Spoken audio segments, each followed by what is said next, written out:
ये तो बीजेपी का पुराना तरीका है, आप लोग जानते हैं। आप लोगों को यह बात बार बार बतानी चाहिए कि बीजेपी यह तरीका अपनाता है। संभवतः मदन मित्रा की उनको आवश्यकता पड़ गई है, अभिषेक बनर्जी को तोड़ना चाहते हैं। पश्चिम बंगाल में तृणमूल कांग्रेस नेताओं के खिलाफ जांच एजेंसियों की लगातार कार्रवाई के बीच पार्टी सांसद कीर्ति आजाद ने केंद्र सरकार और भाजपा पर तीखा हमला बोला है।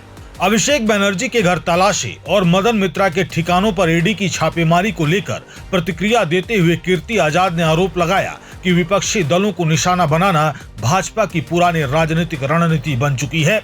मीडिया से बातचीत के दौरान कीर्ति आजाद ने कहा कि अभिषेक बनर्जी के घर सीआईडी और मदन मित्रा के यहाँ ईडी की कार्रवाई कोई नई या चौंकाने वाली बात नहीं है।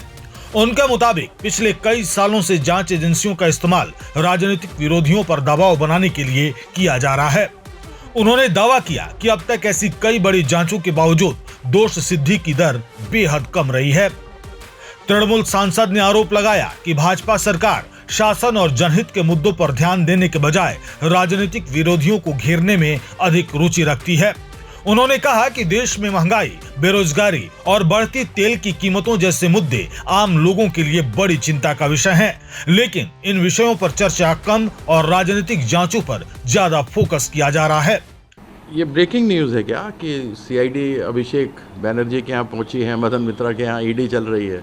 ब्रेकिंग न्यूज़ तो नहीं है, ये तो चलता ही है, पॉलिटिकल पार्टियों को किया जाता है। इनका 1% भी इन्होंने अभी तक कन्विक्शन नहीं दिखाया है।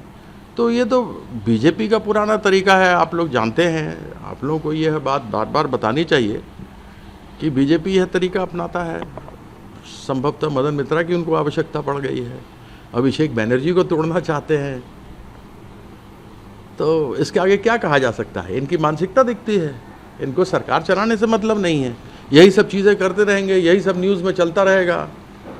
तो महंगाई पर कोई बात नहीं करेगा, बेरोज़गारी पर कोई बात नहीं करेगा, पेट्रोल डीजल के दाम आसमान छू रहे हैं, एलपीजी आसमान छू रही है, कोई उसके विषय बात नहीं करेगा। जो पेपर लीक हुए हैं उस विषय पर कोई बात नहीं करेगा।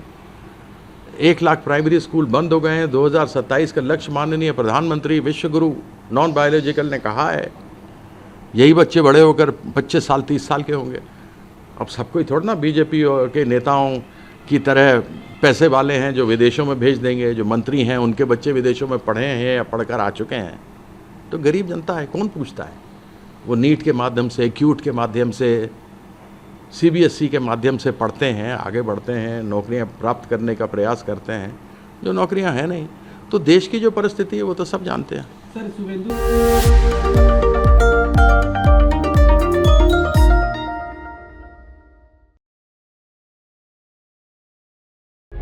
प्रभातखबर.com, विश्वास वही, रफ्तार नहीं।